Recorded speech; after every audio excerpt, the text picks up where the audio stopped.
साबित करने के लिए कि सभी आदमी पिक्स होते हैं, जिस पर वीआई नाम के देश में 1 बिलियन लड़कियां मिलकर एक शो बनाती हैं और फिर अलग अलग तरह के प्रोफेशनल्स और टॉप टियर गॉडेसेस को इनवाइट करने में खूब पैसा खर्च करती हैं ताकि वो अपनी ब्यूटी से मर्दों को होटल्स तक ल्योर करें। लेकिन जैसे ही कोई आदमी सच में वहां जाता है, उसके लिए सिर्फ क्रू द्वारा अरेंज किए गए बर्ली मेन ही नहीं होते, बल्कि ग्लोबली टेलीविज्ड ह्यूमिलिएशन भी उसका इंतजार कर रहा होता है। और इसी समय मुझे जरा भी अंदाजा नहीं होता कि मुझे इस शो के लिए चूज किया गया है। सीन चेंज होता है, जिस पर एक सुंदर fair skinned girl long legs के साथ अचानक मेरे सामने आ जाती है, जिसे देखकर लाइव स्ट्रीम रूम के व्यूअर्स तुरंत एक्सप्लोड करने लगते हैं। यह देखकर लोग कहते हैं कि इस शो की क्रू तो हद कर रही है। एक ऐसा लड़का इस कैंपस बेल के चार्म को कैसे रेजिस्ट करेगा? यहाँ तक कि कोई टॉल, रिच और हैंडसम गाय भी शायद इसे हैंडल नहीं कर पाएगा। जिस पर मेल व्यूअर्स थोड़ा साई करते हैं, लेकिन फीमेल व्यूअर्स इस सीन को देखकर काफी एक्साइटेड हो जाती हैं और कहती हैं कि सभी मर्द पिग्स होते हैं और ये टेस्ट कोई भी पास नहीं कर सकता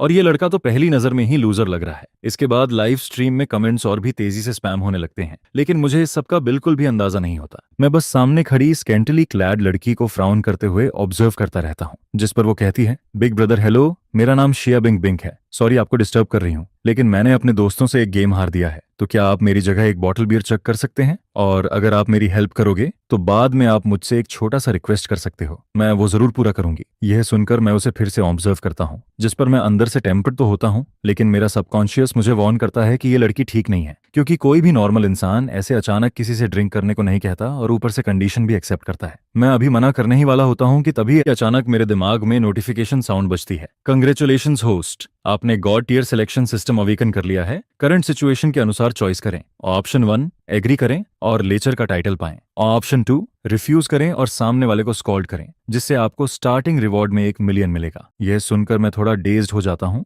लेकिन मेरी शॉक्ड एक्सप्रेशन ऑडियंस को ऐसा लगता है जैसे जॉर्जी किसी गॉडेस को देख रहा हो, जिस पर सभी को लगता है कि अब मैं मान जाऊंगा। लेकिन तभी मैं शिया बिंग बिंग को कोल्ड ग्लांस देता हूँ और कामली कहता हूँ, मुझे ड्रिंक करना नहीं आता, किसी और को ढूंढ लो। यह सुनते ही ऑडियंस पूरी तरह से ब्रेक डाउन कर जाती है। लोग हैरान हो जाते हैं कि उसने एक्चुअली मना कर दिया और कुछ कहते हैं कि ये हार्ड टू गेट खेल रहा है, जिसके दिल में अभी पिंक बबल्स चल रहे होंगे। जिस पर शिया बिंग बिंग का दिमाग ब्लैंक हो जाता है, क्योंकि वो बचपन से कैंपस बेल रही है जहां हर लड़का उसके पीछे रहता है, लेकिन आज उसे एक लूजर ने रिजेक्ट कर दिया होता है। हालांकि वो अंदर से काफी गुस्से में होती है, लेकिन फिर भी खुद को कंट्रोल करती है और इनोसेंट बनते हुए अपनी चेस्ट आगे करके मुझसे कहती है, बिग ब्रदर आप तो अभी ड्रिंक कर रहे थे, क्या आप जानबूझकर ऐसा कह रहे हो? इसके बाद वो पाउट करके पिटिफुल एक्सप्रेशन बनाती है, क्योंकि उसकी नजर में सारे लड़के उसके फॉलोअर्स होते हैं, जिन्हें बस थोड़ा स्वीट दे दो तो वो टेल वैग करने लगते हैं और उसे पूरा यकीन होता है कि कोई भी इस ट्रिक से बच नहीं सकता। लेकिन तभी मैं अपने हाथ की बियर कैन को सीधे पास के ट्रैश कैन में फेंक देता हूँ और शोल्डर्स श्रक कर देता हूँ, जिसे देखकर उसे तुरंत समझ आ जाता है कि कुछ गड़बड़ है। वो हमेशा मेल स्टूडेंट्स द्वारा पेडेस्टल पर रखी जाती थी, लेकिन आज पहली बार उसे ऐसा इंसल्ट फील होता है, जिस पर उसका गुस्सा बढ़ता है। लेकिन फिर भी वो खुद को रोकते हुए डेलिबरेटली रॉन्ग्ड बनकर कहती है, क्या आप मर्द भी हो? मैं एक लड़की हूँ, अगर कोई मुझे ड्रंक कर दे तो क्या आप कमजोर की प्रोटेक्शन नहीं करोगे? यह सुनकर मैं हंस पड़ता हूँ और कहता हूँ, तुम्हारा गेम हारना मुझसे क्या रिलेशन रखता है? और अगर मैं ड्रिंक नहीं करना चाहता तो क्या? और वैसे भी तुम ही वल्नरेबल हो, मुझे मोरल गिल्ट मत दो। यह सुनते ही शिया बिंग बिंग उछल पड़ती है और कहती है, मुझे पता था तुम सब मर्द अच्छे नहीं होते। जिस पर मैं अब खुद को रोक नहीं पाता और कहता हूँ, तुम ज्यादा से ज्यादा 18 या 19 साल की हो, रात में बाहर आकर ड्रिंक करना और इतना रिवीलिंग कपड़े पहनना। मैं तुम्हारी रिक्वेस्ट इसलिए रिजेक्ट करता हूँ क्योंकि मुझे तुम्हारे पेरेंट्स पर पिटी आता है और तुम्हारे स्कूल के लिए भी सैड फील होता है कि उन्होंने तुम्हें एडमिट किया। यह सुनकर शिया बिंग बिंग पूरी तरह शॉक में चली जाती है, क्योंकि उसने कभी सोचा नहीं था कि एक लूजर उसे सबके सामने इस तरह स्कॉल्ड करेगा। जिस पर वो गुस्से में पूछती है, मैं कैसे अनफिल हूँ, साफ साफ बोलो। इसके बाद मैं कहता हूँ, तुम्हारे पेरेंट्स ने तुम्हें कितनी मेहनत से पाला है, वो चाहते हैं कि तुम अच्छी पढ़ाई करो, ना कि उनका पैसा लेकर यहाँ आकर ड्रिंक करो और ऐसे कपड़े पहनो। क्या तुमने कभी सोचा कि अगर कुछ गलत हो गया तो तुम्हारी लाइफ और तुम्हारे पेरेंट्स का क्या होगा? यह सुनकर उसका चेहरा रेड और पैल हो जाता है और आसपास के लोग भी इकट्ठा होने लगते हैं, जिनमें से कुछ क्लैप भी करते हैं, जिससे वो शर्म से कहीं छुपना चाहती है। लेकिन मैं रुकता नहीं हूं और आगे कहता हूं, तुम्हारा स्कूल चाहता है कि तुम कंट्री के पिलर बनो, लेकिन तुम यहां आकर इंडल्ज कर रही हो। क्या तुम्हारा बिहेवियर तुम्हारे लायक है? क्या तुम्हें पता भी है कि तुम क्या कर रही हो? जिस पर लाइव स्ट्रीम पूरी तरह एक्सप्लोड हो जाती है। खासकर फीमेल व्यूअर्स के कमेंट्स काफी हार्श होते हैं, जो कहती हैं कि सिर्फ ड्रिंक करने पर इतना बड़ा इश्यू क्यों बनाया जा रहा है। यह देखकर शिया बिंग बिंग का गुस्सा बढ़ जाता है और वो एक्टिंग छोड़कर हिप्स पर हाथ रखकर कहती है, वेकअप, चिंग डायनेस्टी बहुत पहले खत्म हो चुकी है। अगर मैं क्लास के बाद रिलैक्स कर रही हूँ तो क्या प्रॉब्लम है? तुम्हारे हिसाब से तो दुनिया के सारे ड्रिंक करने वाले लोग गलत हैं। जिस पर मैं कोल्ड लाफ करता हूँ और कहता हूँ, बार में ड्रिंक करने वाले सभी लोग गलत नहीं होते, लेकिन तुम एक यूनिवर्सिटी स्टूडेंट हो, रिवीलिंग कपड़े पहनकर ड्रिंक करना और चगिंग गेम्स खेलना क्या सही है? जब तुम मेरे पास आई थी तो मुझे लगा तुम अपना बॉडी सेल करने आई हो। यह सुनकर वो गुस्से से कांपने लगती है और कहती है, हर बार मेरे पेरेंट्स को बीच में मत लाओ। ये कौन सा एरा है? थोड़ा फॉरेन आइडियाज से सीखो। वहां लोग जो चाहे पहनते हैं। तुम्हारे जैसे लोगों की वजह से प्रोग्रेस रुकती है। यह सुनकर मैं आईब्राउ रेज करता हूं और कहता हूं, मैं ज्यादा कुछ नहीं कहूंगा, लेकिन अगर तुम अपने फादर के सामने भी ऐसे चेस्ट पफ करके खड़ी हो सकती हो तो मुझे कोई प्रॉब्लम नहीं है। यह सुनते ही उसकी सारी बातें उसके गले में अटक जाती हैं और वो कुछ बोल नहीं पाती। उसका चेहरा फिर से रेड और पैल हो जाता है। इसी समय मेरी नजर थोड़ी दूर खड़े कुछ लोगों पर पड़ती है जो स्कूल सिक्योरिटी पेट्रोल होते हैं, जिस पर मैं उठता हूं और सीधे उनकी तरफ चलता हूं और कहता हूं, हेलो, मैं एक रिपोर्ट फाइल करना चाहता हूं। मैं तुरंत कहता हूं, मैंने अभी वहां एक लड़की देखी जो खुद को स्टूडेंट बताती है, लेकिन काफी रिवीलिंग कपड़े पहन रखे हैं। जिस पर लीडर का एक्सप्रेशन तुरंत सीरियस हो जाता है और वो मुझसे सिचुएशन एक्सप्लेन करने को कहता है और फिर कहता है कि वेरीफाई होने के बाद उसे बिना दया के पनिश किया जाएगा। जिस पर मैं दूर खड़ी शिया बिंग बिंग की तरफ पॉइंट करता हूं और कहता हूं, वो वही है, एक यूनिवर्सिटी स्टूडेंट होकर उसे बिल्कुल भी शर्म नहीं है। यहाँ आकर लोगों के साथ चगिंग गेम्स खेलती है और मुझसे कहती है कि अगर मैं उसके लिए ड्रिंक करूं तो वो मेरी एक रिक्वेस्ट पूरी करेगी। ऐसी स्टूडेंट आपके स्कूल की मॉरलिटी को करप्ट कर रही है। आप इसे वापस ले जाकर प्रॉपरली री एजुकेट करें। ये सुनते ही शिया बिंग बिंग शॉक में आ जाती है। उसे बिल्कुल भी उम्मीद नहीं होती कि मैं ऐसा मूव करूंगा और लाइव स्ट्रीम के ऑडियंस भी पूरी तरह स्टैंडर्ड रह जाते हैं। जिस पर मेल व्यूअर्स जोर जोर से स्पैम करते हैं जेंडर रिवर्सल और हजारों कमेंट्स आने लगते हैं। इसके बाद पेट्रोल टीम उसे तुरंत अपने साथ ले जाती है और इन्वेस्टिगेशन में कोऑपरेट करने को कहती है। जिस पर उसी समय मेरे दिमाग में सिस्टम की वॉइस फिर से सुनाई देती है, कंग्रेचुलेशंस होस्ट, आपने मिशन रिक्वायरमेंट्स एक्सेसीड कर दिए हैं। रिवॉर्ड में 3 मिलियन युआन और एक पोर्श 718 मिलेगा। कैश ट्रांसफर हो चुका है और कार रात 12 बजे आपके नियरेस्ट पार्किंग लॉट में डिलीवर होगी। यह सुनकर मैं पूरी तरह स्टंड रह जाता हूं और तुरंत अपना फोन निकालकर चेक करता हूं। अमाउंट देखकर मैं इमोशनल साई लेता हूं और सोचता हूं कि सिर्फ थोड़ी सी वर्बल लेसन देने पर इतना बड़ा रिवॉर्ड मिल गया। इस तरह पैसे कमाना तो बहुत ईजी है। इसके बाद मैं नियरेस्ट पार्किंग लॉट को याद करता हूं और तुरंत वहां की तरफ चल पड़ता हूं। लेकिन जैसे ही मैं पार्किंग लॉट पहुंचता हूं, एक फेमिलियर स्कैंटिली क्लैड फिगर मेरी तरफ दौड़ती हुई आती है, जिस पर मैं तुरंत पीछे हट जाता हूं। शिया बिंग बिन गुस्से से भरा चेहरा लेकर कहती है, मैं तो बस मजाक कर रही थी। क्या तुम्हें सच में पेट्रोल टीम को बुलाना था? तुम खुद को देखो, 25 से 26 के लगते हो, शेबी कपड़े पहने हुए। खुद की लाइफ ऑलरेडी ऐसी है और फिर भी ड्रिंक करने पर पैसे खर्च करते हो और ऊपर से मुझे सबके सामने क्रिटिसाइज करते हो। तुम तो प्योर हाइपोक्रेट हो। ये सुनते ही लाइव स्ट्रीम ऑडियंस उसके साथ एग्री करने लगती है, लेकिन मैं बिना कुछ बोले उसकी बात इग्नोर करता हूं और सीधे अपनी पोस्ट की तरफ बढ़ता हूं। जिस पर शिया बिंग बिंग थोड़ा पैनिक हो जाती है और तुरंत मेरे पीछे दौड़ती है और फिर अचानक स्लिप होने का नाटक करके गिर जाती है, जिस पर उसकी लॉन्ग स्लेडर लेग्स मेरे सामने आ जाती हैं। यह देखकर दूर छिपी कैमरा क्रू खुश हो जाती है और कैमरा मेरे फेस पर फोकस कर देती है ताकि मेरा रिएक्शन कैप्चर कर सके। लेकिन मैं बिना एक सेकंड रुके उसे इग्नोर करके आगे बढ़ता रहता हूं, जिसे देखकर क्रू खुद ही ब्रेक डाउन हो जाती है। तभी एक यूनिफॉर्म पहना हुआ आदमी मेरे पास आता है और कहता है, आपकी पोर्श 718 डिलीवर हो चुकी है, प्लीज इसे इंस्पेक्ट करके एक्सेप्ट करें। यह देखकर शिया बिंग बिंग शॉक में रह जाती है और उसका जॉ ड्रॉप हो जाता है और लाइव स्ट्रीम में एक्सक्लेमेशन मार्क्स की बाढ़ आ जाती है। लोग कहते हैं कि ये लड़का एक्चुअली रिच सेकंड जनरेशन निकला और उसका ड्रेसिंग स्टाइल काफी डाउन टू अर्थ है, और कुछ लोग तो ये भी कहने लगते हैं कि जो उसने पहले कहा वो सही लग रहा है। जिस पर शो की क्रू को भी सिचुएशन गलत लगने लगती है और वो तुरंत शिया बिन बिन को कहती है कि थोड़ा कंट्रोल रखे, कहीं ये यंग मास्टर नाराज ना हो जाए। इसके बाद शिया बिनिंग बिन खुद को काम करती है और तुरंत इनोसेंट बनकर कहती है, बिग ब्रदर, मैंने अभी सोचा और मुझे लगता है कि आप सही थे। आपने जो कहा वो मेरे लिए पॉजिटिव था, इसलिए मैं आपको अपोलोजाइज करने आई हूँ। लेकिन जब मैं उसे इग्नोर करता रहता हूँ तो वो तुरंत आगे बढ़कर मेरा हाथ पकड़ लेती है और टीयरी आइज के साथ कहती है, बिग ब्रदर, स्कूल बंद हो गया है, मेरे पास पैसे भी नहीं है, क्या आप मुझे रात के लिए रहने की जगह दिला सकते हो? आप इतने काइंड हो, आप मुझे अकेले बाहर नहीं छोड़ोगे ना, अगर मुझे कोई बैड पर्सन मिल गया तो? ये कहते हुए वो मेरा हाथ जेंटली शेक करती है, जिसे देखकर लाइव स्ट्रीम के मेल व्यूअर्स स्टंड रह जाते हैं और कहते हैं कि ऐसी सिचुएशन में कोई भी आदमी मना नहीं कर सकता। जिस पर मैं सबकॉन्शियसली उसकी बॉडी को ग्लैंस करता हूं और हल्की स्माइल के साथ कहता हूं, ठीक है, तुम यहीं वेट करो, मैं अभी आता हूँ। ये सुनते ही शिया बिंग बिंग के चेहरे पर ट्रायम्फेंट स्माइल आ जाती है और वो सोचती है कि मैं फाइनली ट्रैप में फंस गया हूँ, और फीमेल व्यूअर्स भी उसे जज करने लगती हैं। लेकिन थोड़ी देर बाद अंडरग्राउंड पार्किंग में फुटस्टेप्स की आवाज गूंजती है, जिस पर मैं वापस आता हूँ और मेरे साथ वही सिक्योरिटी पेट्रोल टीम होती है, जिसे देखकर शिया बिन बिन वहीं फ्रीज हो जाती है और उसके अंदर अनईज भर जाता है। कैमरा क्रू भी कंफ्यूज्ड हो जाती है, लेकिन कैमरा झूम करता रहता है एंड लाइव स्ट्रीम ऑडियंस भी पूरी तरह डेज्ड हो जाती है। जिस पर मैं पेट्रोल टीम के साथ उसके सामने खड़ा होकर कहता हूँ, यही स्टूडेंट है, इसने टैवर्न में मुझे हैरस किया और अब पार्किंग लॉट तक फॉलो किया और मुझसे बेड पर ले जाने की रिक्वेस्ट कर रही थी।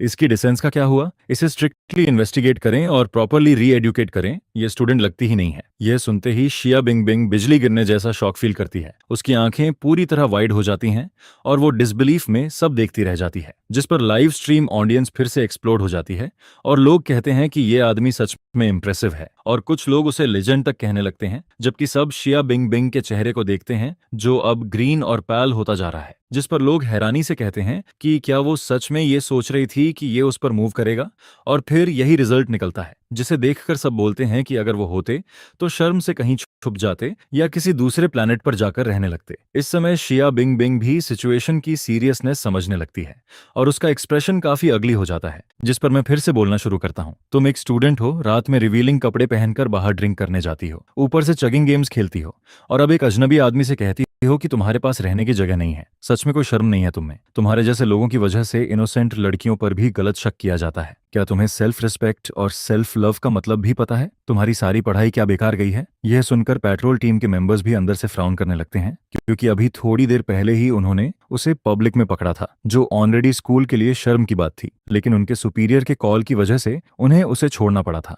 जिस पर लीडर और ज्यादा गुस्से में आ जाता है और खुद भी उसे स्कोल्ड करते हुए कहता है, एक स्टूडेंट को स्टूडेंट की तरह बिहेव करना चाहिए। तुम्हारे पेरेंट्स ने तुम्हें यहाँ पढ़ने भेजा है, ना कि बाहर घूमने और ये सब करने के लिए।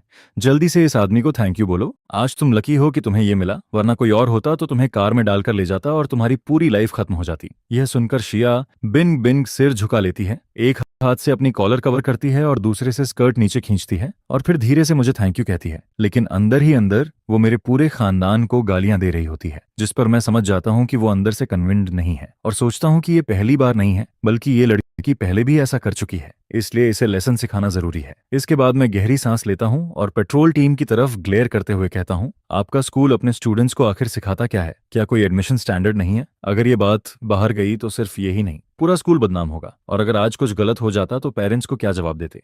यह सुनकर पेट्रोल टीम तुरंत अग्री करती है और कहती है कि वो इसे प्रॉपर री एजुकेशन के लिए ले जाएंगे, और स्कूल की तरफ से मुझे थैंक्स भी बोलते हैं। लेकिन तभी शिया बिन बिन गुस्से में आकर उन्हें घूरती है और अपनी ब्रा से आईडी कार्ड और स्टूडेंट आईडी निकालकर कहती है, मैं मेडिकल यूनिवर्सिटी की स्टूडेंट हूँ, मैं आपके जुरिसडिक्शन में नहीं आती। मुझे पहले ही कहना था, मैं आपके स्कूल की नहीं हूँ, आपको मुझे कंट्रोल करने का कोई राइट नहीं है। जिस पर पेट्रोल टीम आईडी चेक करती है और फिर कैजुअली कहती है, ठीक है, तो कोई बात नहीं दोस्त, तुमने अच्छा काम किया, तुम सच्चे आदमी हो। और फिर वो लोग वहां से चले जाते हैं। अब अंडरग्राउंड पार्किंग में सिर्फ मैं और शिया बिंग बिंग ही रह जाते हैं। जिस पर वो पोस्ट को देखती है और सोचती है कि भले ही मैं इडियट लग रहा हूँ, लेकिन वेल्थी जरूर हूँ और शो अभी खत्म नहीं हुआ है, तो वो एक बार और ट्राई करने का फैसला करती है। इसके बाद वो पिटिफुल एक्सप्रेशन बनाकर कहती है, लिटिल ब्रदर सॉरी, शायद मैंने तुम्हें गलत समझा, तुम बहुत अपराइट इंसान हो और मुझे तुम पसंद भी आए। यह कहते हुए वो टीयरी आइज से मुझे देखती है, लेकिन फिर भी मुझ पर कोई इफेक्ट नहीं पड़ता। जिस पर वो और ज्यादा ट्राई करते हुए कहती है, मैं कुछ और मतलब नहीं निकाल रही, बस एक रात के लिए। तुम अच्छे इंसान हो, तुम मुझे हार्म नहीं करोगे, क्या तुम मुझे एक रात के लिए रहने दे सकते हो? यह कहते हुए उसकी आवाज में हल्का सोब होता है, जिससे वो काफी पिटिफुल लगती है। लेकिन तभी मेरे दिमाग में सिस्टम की वॉइस फिर से आती है, न्यू चॉइस डिटेक्टेड, उसे साथ ले जाओ और God tears come back title पाओ विद बैड लक इफेक्ट, या उसे रिजेक्ट करके लेसन सिखाओ और विला और मोटरसाइकिल पाओ। जिस पर मैं बिना सोचे कहता हूँ, तुम्हारे पास रहने की जगह नहीं है, ठीक है, यहीं वेट करो। और ये कहकर मैं मुड़कर वहीं चल देता हूँ जहां पेट्रोल टीम गई थी। ये देखकर शिया बिंग बिंग के सिर में गुस्सा चढ़ जाता है और लाइव स्ट्रीम में लोग हंस हंसकर कमेंट्स स्पैम करने लगते हैं। जिस पर वो गुस्से में मेरे पास दौड़कर आती है और मेरा हाथ पकड़कर कहती है, तुम इतने कोल्ड हार्टेड कैसे हो? एक वीक लड़की को देखकर भी हेल्प नहीं करते? तुम में बिल्कुल भी कंपैशन नहीं है। यह सुनकर मैं हंसता हूँ और कहता हूँ, तुम्हारे पास हाथ पैर हैं और तुम एक यूनिवर्सिटी स्टूडेंट हो, फिर भी हर बार दूसरों से हेल्प मांगती हो। तुम और एक बेगर में क्या फर्क है? नहीं, बेगर तो कम से कम घुटनों पर बैठकर मांगता है, तुम तो खड़े खड़े ही मांगना चाहती हो, बिना ये सोचे कि तुम्हारे पास देने को क्या है। यह कहकर मैं मुड़ जाता हूं और वहां से चला जाता हूं।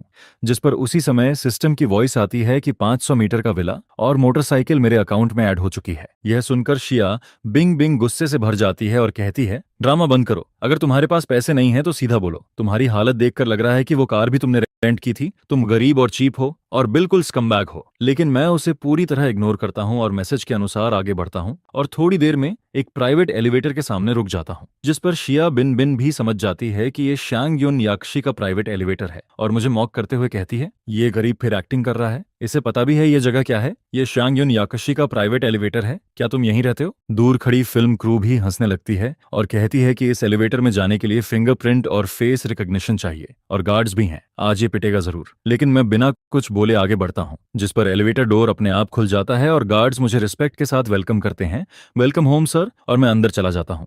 जैसे ही एलिवेटर डोर्स बंद होते हैं, वहां खड़े सभी लोग शॉक में मुंह खुला छोड़ देते हैं और शिया बिंग बिंग पूरी तरह डम्बफाउंडेड रह जाती है। सोचती है कि क्या उसका जजमेंट गलत था? क्या मैं सच में हिडन रिच सेकंड जनरेशन हूं? जिस पर फिल्म क्रू भी स्पीलेस रह जाती है और लाइव स्ट्रीम ऑडियंस भी हैवी ब्रेथ्स के साथ रिएक्ट करती है और सब कहते हैं कि ये एपिसोड अब लेजेंडरी बनने वाला है। लोग हैरानी से कहते हैं कि इन्होंने बस एक रैंडम पासर बाई को पिक किया और वो टॉप टियर टाइकून निकला। लेकिन कुछ लोग फिर भी कहते हैं कि पैसा होने से क्या फायदा अगर कंपैशन ही नहीं है।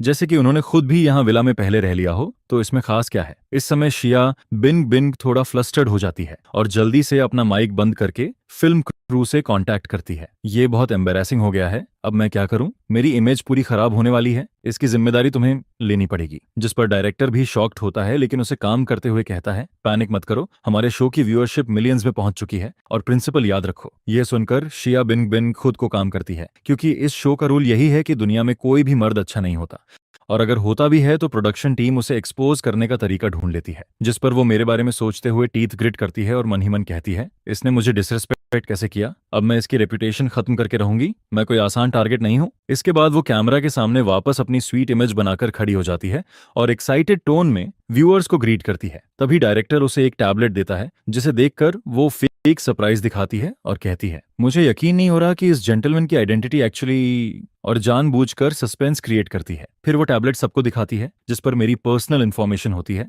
जिसमें लिखा होता है कि मेरे पेरेंट्स गांव से हैं, मैंने थर्ड रेट यूनिवर्सिटी से ग्रेजुएशन किया है और अभी एक छोटी कंपनी में काम करता हूँ। मेरी सैलरी बहुत लो है और कई महीनों से मुझे सैलरी नहीं मिली है। ये देखकर कमेंट सेक्शन फिर से एक्सप्लोड हो जाता है। लोग कहते हैं कि मैं प्रिटेंशनिस्ट और स्किमिंग हूँ और ये सब सेटअप लगता है। उधर मैं अपने विला में पहुंच चुका होता हूँ और मैं सोचता हूँ कि विला तो सच में विला ही होता है, जिसमें garden, swimming pool, smart home appliances और 360 डिग्री स्काईलाइट सब कुछ है और मैं करीब 1 घंटे तक इसे एंजॉय करता हूँ। फिर मुझे याद आता है कि सिस्टम ने मुझे मोटरसाइकिल भी दी है, जिसे चेक किए बिना मुझे नींद नहीं आएगी, जिस पर मैं तुरंत उठकर बाहर निकलता हूँ। इसके बाद मैं फिर से स्क्रीन पर दिखाई देता हूँ, जिसे देखकर फिल्म क्रू एक्साइटेड हो जाती है और कहती है कि अब इसकी पोल खुलने वाली है। लोग कमेंट्स में कहते हैं कि इसके कपड़े और टाइकून स्टेटस मैच नहीं करते और शायद ये एक्टिंग कर रहा है, और कुछ तो ये भी कहते हैं कि ये आवली मेड होगा। इसी बीच मैं अंडरग्राउंड पार्किंग में पहुंचता हूं, जहां एक डिजाइनर ब्रांड्स पहना हुआ रिच किड पहले से मौजूद होता है, जिसे देखकर व्यूअर्स कहते हैं कि ये असली रिच सेकंड जनरेशन है। फिर कैमरा दिखाता है कि वो रिच किड एक मोटरसाइकिल के सामने रुकता है और उसे देखकर शॉक हो जाता है। उसकी आंखें फैल जाती हैं और वो उसे छूने से भी डरता है। तभी लाइव स्ट्रीम में कोई नॉलेजेबल व्यूअर बताता है कि ये MV ऑगस्टा है, जिसे 2 व्हील्ड फेरारी कहा जाता है और पूरी दुनिया में सिर्फ 5 हैं, जिसकी कीमत करोड़ों में है। यह सुनकर सभी और भी शॉक्ड हो जाते हैं और वो रिच किड एक्साइटेड होकर उसकी फोटोज लेने लगता है। तभी मैं उसके पास पहुंचता हूं, जिस पर वो मुझे कंटेम्प्ट भरी नजर से देखता है और कहता है, ए इधर आकर मेरी फोटो खींच। जिस पर मैं उसका फोन लेकर उसकी फोटोज खींचता हूं, लेकिन फिर वो इम्पेशेंट होकर कहता है कि और फोटोज लो और मुझे कंट्री बम्पकिन कहकर इंसल्ट करता है, जिस पर मैं बस हल्का हंसता हूं और उसकी फोटोज लेता रहता हूं। इसके बाद मैं उसे फोन वापस देता हूं और कैजुअली कहता हूं, मुझे बाहर जाना है, मैं वापस आऊंगा तब और फोटोज ले लेना, और अपनी पॉकेट से की निकालता हूं। यह देखकर रिच किड के प्यूपिल्स कॉन्ट्रैक्ट हो जाते हैं और वो पीछे हट जाता है, लेकिन उसकी नजर मुझसे नहीं हटती। लाइव स्ट्रीम में लोग फिर से स्पेकुलेट करने लगते हैं कि मैं ओवर एक्टिंग कर रहा हूं और खुद को एक्सपोज करने वाला हूं, लेकिन तभी मैं बाइक को बाहर निकालता हूं, की डालता हूं और इंजन स्टार्ट करता हूं, जिस पर हेडलाइट्स जल उठती हैं और इंजन की आवाज बीस्ट जैसी गूंजती है। यह देखकर रिच किड का एक्सप्रेशन पूरी तरह बदल जाता है और वो रिस्पेक्ट से मुझे देखने लगता है, यहां तक कि हल्का बॉम्ब भी करता है। ये सीन देखकर फिल्म क्रू और ऑडियंस दोनों शॉक में आ जाते हैं और लाइव स्ट्रीम की व्यूअरशिप तेजी से बढ़ जाती है। लोग कमेंट्स में मुझे बॉस और इम्प्रेसिव कहने लगते हैं और कुछ कहते हैं कि मैं शुरू से ही अपराइट था। इसके बाद रिच किड मेरे पास आता है और रिस्पेक्ट के साथ अपना बिजनेस कार्ड देता है, जिसे मैं कैजुअली पॉकेट में रखता हूँ और फिर बाइक लेकर वहां से निकल जाता हूँ। उसी समय शिया बिंग बिंग, जिसे क्रू ने ओवरटाइम के लिए बुलाया था, ये सब देख लेती है और शॉक में पड़ जाती है और खुद से कहती है कि ये बाइक बहुत एक्सपेंसिव है। फिर उसे याद आता है कि उसने पहले मुझे इग्नोर किया था और वो सोचती है कि शायद उसकी ट्रिक्स मेरे सामने कुछ भी नहीं थी। लेकिन तभी उसके दिमाग में एक नया प्लान आता है और वो लाइव स्ट्रीम बंद करके स्टाफ पर चिल्लाती है, तुमने उसका बैकग्राउंड चेक किया था ना? वो तो एक गरीब आदमी है, उसके पास सुपर कार और विला कैसे हो सकते हैं? ये सब एक्टिंग है। जिस पर क्रू भी एग्री करती है और कहती है कि अब उसकी असली सच्चाई सामने लानी होगी। इसके बाद अगले दिन शिया बिंग बिंग फिर से व्यूअर्स के सामने आती है और कहती है, हेलो व्यूअर्स, आज हम मिस्टर सू की सच्चाई सामने लाएंगे। मेरे पास इनसाइडर इन्फो है कि उसकी बाइक लिमिटेड एडिशन है और हमारे देश में सिर्फ एक है, और उसकी एज, एड्रेस और लाइसेंस प्लेट देखकर साफ एथिस है कि वो उसका नहीं हो सकता। यह सुनते ही लाइव स्ट्रीम में फिर से हंगामा मच जाता है और लोग कहते हैं कि वो सच में एक स्किमिंग गरीब आदमी है और वो पहले से ही यही बोल रहे थे। लोग कमेंट्स में कहते हैं कि ऐसे प्रिटेंशनिस्ट लोगों को देखते ही पता चल जाता है कि ये रिच नहीं है, क्योंकि असली रिच लोगों को शो ऑफ करने की जरूरत नहीं होती। ये तो बस लोअर क्लास का सीवर राइट है, एक टोड, एक स्कमबैग है, जिस पर एटमॉस्फेयर पूरी तरह हाइप हो जाता है और प्रोडक्शन टीम भी फुल कॉन्फिडेंस में आ जाती है और जानबूझकर एक्स्ट्रा कैमरा एंगल सेट करती है ताकि मेरा डिस्पिसिबल फेस कैप्चर कर सके। लेकिन मुझे इस सब का कोई अंदाजा नहीं होता। मैं अपनी रेंटेड अपार्टमेंट की तरफ तेज स्पीड में वापस जाता हूँ और सोचता हूँ कि 20 मिलियन की बाइक सच में अलग ही लेवल की है। यहाँ तक कि हवा भी पैसे जैसी फील हो रही है। जिस पर मेरा पुराना अपार्टमेंट कॉम्प्लेक्स दिखता है, जिसकी फैसिलिटीज काफी खराब होती हैं। ये देखकर ऑडियंस और भी कन्विंस्ड हो जाती है कि मैं सिर्फ गरीब आदमी हूँ जो रिच होने का दिखावा कर रहा है, और नेटिजन्स खुशी से चीयर करने लगते हैं, जबकि शिया बिंग बिंग कंटेम्प्ट से आंखें रोल करती हैं। फिर वो कॉन्फिडेंटली कहती है, सिस्टर्स, अब देखना मैं क्या करती हूँ। जिस पर वो मेरे पास आकर स्वीट टोन में कहती है, लिटिल ब्रदर, क्या कोइंसिडेंस है, हम फिर मिल गए। जिसे सुनकर मैं मुड़कर उसे देखता हूँ और कहता हूँ, हाँ, क्या कोइंसिडेंस है? क्या तुम भी यहीं रहती हो? जिस पर वो स्माइल करके कहती है, नहीं, मैं यहाँ अपने क्लासमेट से मिलने आई हूँ, लगता है हमारी फेट जुड़ी हुई है, और कल के लिए सॉरी, मैंने तुम्हें ट्रबल दिया। और फिर ब्लिंकिंग आइज के साथ कहती है, कैसा रहेगा अगर मैं तुम्हें मील ट्रीट करूं? ये सुनकर मैं ऑकवर्ड स्माइल देता हूं और कहता हूं, कोई जरूरत नहीं है, मुझे काम है, फिर कभी बात करेंगे। लेकिन वो आगे बढ़कर मेरा रास्ता रोक देती है और कहती है, ऐसा कैसे हो सकता है? काइंडनेस का रिपे करना जरूरी होता है। जिस पर मैं हल्का हंसता हूं और सोचता हूं कि इसका दिमाग तो सही है ना, ये कुछ तो करने के मूड में है। और फिर सोचता हूं कि मुझे थोड़ी भूख भी लग रही है। जिस पर मैं कहता हूं, ठीक है, चलो पास में कुछ खा लेते हैं। लेकिन वो मना करती है और कहती है, इतना कैजुअल नहीं हो सकता, मैं एक अच्छा रेस्टोरेंट जानती हूँ, और इंसाइट करती रहती है। जिस पर मैं कहता हूँ कि तुम स्टूडेंट हो, सिंपल खाना खा लेते हैं। लेकिन वो मानती नहीं और कहती है, अगर नहीं चले तो समझूंगी तुम मुझे इग्नोर कर रहे हो। यह सुनकर लाइव स्ट्रीम में लोग कहते हैं कि मैं हार्ड टू गेट खेल रहा हूँ। तभी मेरे दिमाग में सिस्टम की आवाज आती है, एग्री करो और लड़की से पे करवाओ, रिवॉर्ड 5 मिलियन मिलेगा, या रिजेक्ट करो और स्टिंगी शो ऑफ का टाइटल पाओ। जिस पर मैं कहता हूँ, ठीक है, अब मना करना मुश्किल है, चलते हैं। और फिर मैं उसे कार में बैठाकर एक फ्रेंच रेस्टोरेंट ले जाता हूँ, जिस पर वेटर मेन्यू लेकर आता है और शिया बिंग बिंग बिना मुझे देखे एक्सपेंसिव डिशेस ऑर्डर करने लगती है। एक साथ 10 से ज्यादा डिशेस और 87 वाइन भी ऑर्डर कर देती है और मेन्यू वापस दे देती है। यह देखकर मैं अंदर ही अंदर स्नीर करता हूँ और सोचता हूँ कि इतना खाना कैसे खत्म होगा। जिस पर वो स्वीट स्माइल के साथ कहती है कि पोर्शंस छोटे हैं और 2 लोगों के लिए इनफ है। इसके बाद खाना आता है और हम दोनों खाते हुए बातें करते हैं और कुछ देर में खाना खत्म हो जाता है। जिस पर वेटर बिल लेकर आता है और पूछता है कि पेमेंट कौन करेगा। तभी शिया बिंग बिंग कैजुअली मिरर निकालकर लिपस्टिक ठीक करने लगती है और मैं मुंह साफ करके उसकी तरफ इशारा करते हुए कहता हूँ, ये पे करेगी। यह सुनकर वो स्टंड रह जाती है और सोचती है कि क्या इस आदमी का दिमाग खराब है। जिस पर वो गहरी सांस लेकर कहती है, तुम आदमी हो, तुम्हें पे करना चाहिए। जिस पर मैं सीधा जवाब देता हूँ, तुमने ही ट्रीट करने को कहा था। यह सुनकर वो बिल देखती है और शॉक हो जाती है, क्योंकि अमाउंट 5,888 होता है, जो उसके लिए बहुत ज्यादा है। जिस पर वो गुस्सा दबाकर कहती है कि लड़का और लड़की साथ खाएं तो लड़की इनवाइट करे और लड़का पे करे, ये कॉमन सेंस है। यह सुनकर आसपास बैठे लोग भी देखने लगते हैं और कुछ लोग बोलते हैं कि ये लड़का बिना पैसे के लड़की पटाने आया है। यह सुनकर वो स्मग होकर मुझे देखती है। तभी सिस्टम की आवाज आती है, पे करो तो स्लाई मैन टाइटल मिलेगा, रिफ्यूज करो और स्कॉल्ड करो तो 3 मिलियन और विला मिलेगा। जिस पर मैं फर्म होकर कहता हूँ, तुमने इंसाइट किया था, मैंने कई बार मना किया, फिर भी मैं आया क्योंकि तुम सिंसियर लग रही थी, अब मैं क्यों पे करूं? जिस पर वो गुस्से में कहती है, लेकिन मैं लड़की हूं। यह सुनकर मैं कोल्ड लाफ करता हूं और कहता हूं, कल तुम जेंडर इक्वालिटी की बात कर रही थी, अब तुम ट्रीट करके मुझसे पे करवाना चाहती हो, यही इक्वालिटी है। इसके बाद मैं एक्सप्लेन करता हूं कि चिवलरी का मतलब केयर करना है, ना कि उसे एक्सक्यूज बनाकर डिमांड करना, और उसे सिंपल लॉजिक समझाता हूं। यह सुनकर उसका चेहरा रेड और पैल हो जाता है और आसपास बैठे लोग क्लैप करने लगते हैं। जिससे वो एम्बेरेस्ड हो जाती है लेकिन कुछ बोल नहीं पाती। फिर वो गुस्से में कहती है, मुझे फर्क नहीं पड़ता, तुम्हें पे करना ही पड़ेगा। जिस पर मैं कामली कहता हूँ, अगर तुमने पहले ही डिसाइड किया था कि मुझ पे करना है तो इतना खाना क्यों ऑर्डर किया? तुमने हर डिश से बस 2 बाइट लिए और बाकी छोड़ दिया। क्या तुम मुझे फूल समझती हो? वेस्ट करना गलत है। इसके बाद मैं बच्चों की बात करता हूँ जिन्हें खाना नहीं मिलता, और कहता हूँ कि उसका बिहेवियर गलत है और वो जानबूझकर ट्रबल कर रही है, और साफ कह देता हूँ कि मैं पे नहीं करूंगा। ये कहकर मैं जाने लगता हूँ, जिस पर वो घबराकर मेरा हाथ पकड़ती है और कहती है, क्या तुम डिन एंड डैश कर रहे हो? जिस पर मैं कुछ बोलने ही वाला होता हूँ कि वो गुस्से में कहती है, तुम में कोई शिवलरी नहीं है, तुम स्टिंजी और क्लासलेस हो। ये सुनकर मुझे हंसी आती है और मैं कहता हूँ, मैंने तुम्हारी हेल्प की, तुमने मुझे फोर्स किया खाने के लिए और अब मुझसे पे करवाना चाहती हो? ये कैसी एंटाइटलमेंट है? यह सुनकर रेस्टोरेंट में फिर से अपलॉज होता है। लोग कहते हैं कि इतनी प्रिटी लड़की होकर भी फ्रीलोड कर रही है और उसे शेमफुल बताते हैं, जिस पर शिया बिंग बिंग गुस्से से पागल होने लगती है और सोचती है कि पिछले 2 दिन उसकी लाइफ के सबसे वर्स्ट रहे हैं, और कहती है, मैंने चीटिंग कहा था, वो बस पोलाइट होने के लिए कहा था।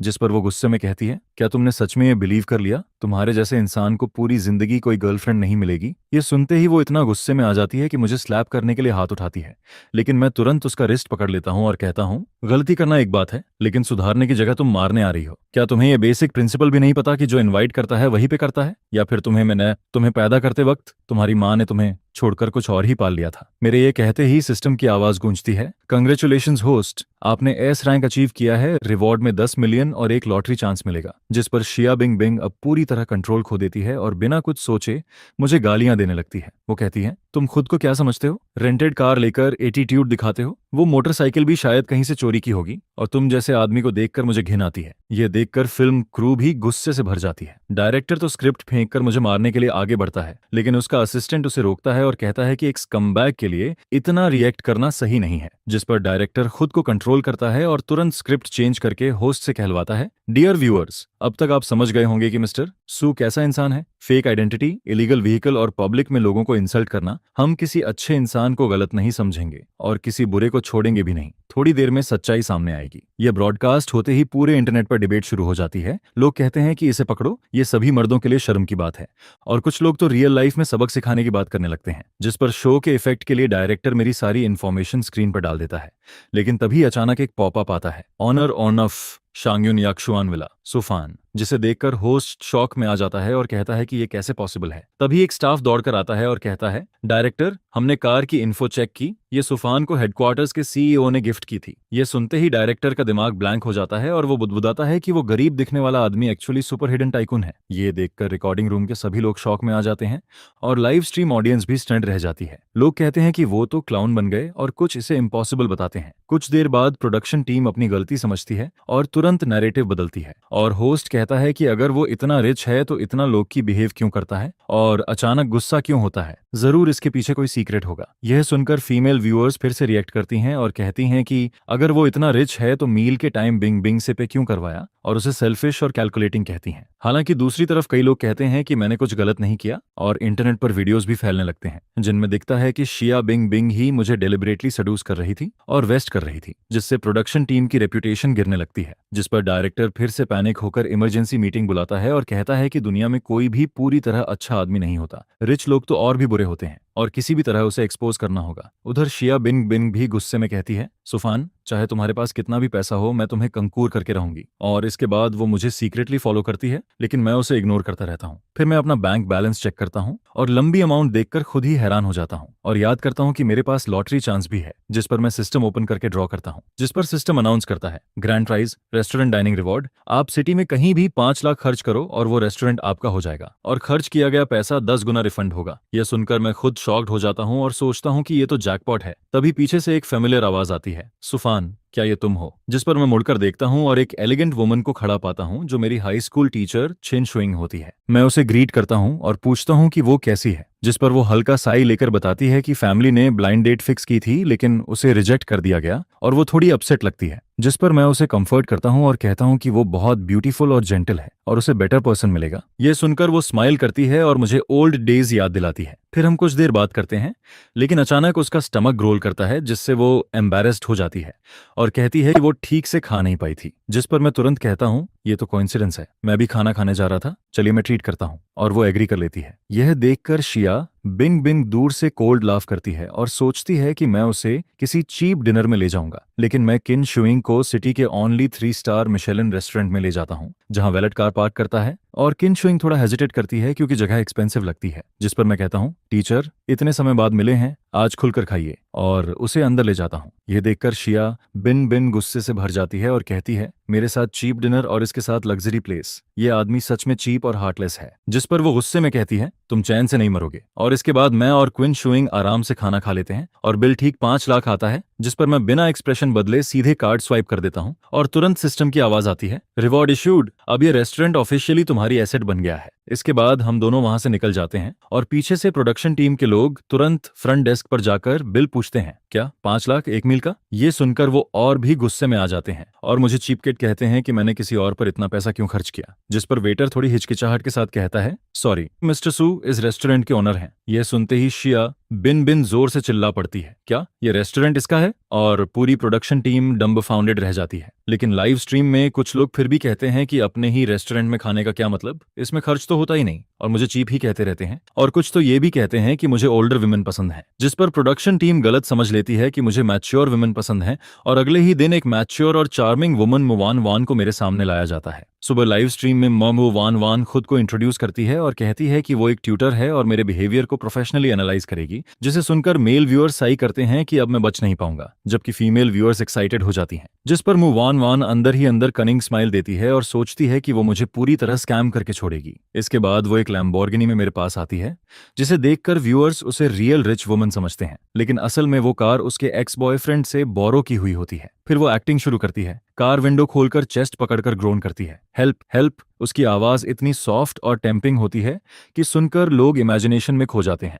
जिस पर मैं उसकी तरफ देखता हूं और नोटिस करता हूं कि वो पसीने से भीगी हुई है और थोड़ा सस्पिशियस लग रही है, लेकिन फिर भी हेल्प करने के लिए मैं उसके पास जाता हूं। लेकिन हेल्प करने की जगह मैं उसे अपना लेफ्ट ओवर फूड दे देता हूं और कहता हूं अगर बुरा ना मानो तो ये खा लो, शायद बेटर फील करो। यह देखकर लाइव स्ट्रीम में लोग हंसने लगते हैं कि मैंने एक ब्यूटी को लेफ्ट ओवर्स खाने को दे दिया। जिस पर मुंह वान वान के अंदर गुस्सा उबल रहा होता है, लेकिन वो बाहर से स्माइल करते हुए खाना खोलती है और फेक सरप्राइज दिखाती है और थोड़ा सा खाकर कहती है कि ये डिलीशियस है। मैं उसे और खाने को कहता हूँ, लेकिन वो मना कर देती है और डाइट का बहाना बनाती है। जिस पर मैं सिर हिलाकर जाने लगता हूँ, लेकिन वो तुरंत मुझे रोकती है और थैंक्स बोलते हुए कहती है आपकी कार भी अच्छी है, क्या आप गुआंगुन सुपरकार क्लब की गैदरिंग में चलना चाहेंगे। जिस पर मैं मना करता हूँ और कहता हूँ कि वो लोग बेसलेस रिच किड्स हैं, लेकिन वो इंसाइट करती है कि कनेक्शन जरूरी होते हैं। जिस पर मैं आखिरकार ज्वाइन कर लेता हूँ। मुझे पता नहीं होता कि ग्रुप के ज्यादातर लोग प्रोडक्शन टीम के अरेंज्ड होते हैं। इसके बाद मैं घर आकर आराम करता हूँ, तभी ग्रुप एक्टिव हो जाता है और मुवान वान मुझे टैग करके रेड एनवेलप भेजने को कहती है। जिस पर मैं कैजुअली 200 युआन भेज देता हूँ, लेकिन ग्रुप तुरंत एक्सप्लोड हो जाता है और लोग कहते हैं कि ये बहुत कम है और मुझे स्टिंगी कहकर ग्रुप से निकालने की बात करते हैं। मैं इग्नोर करता हूं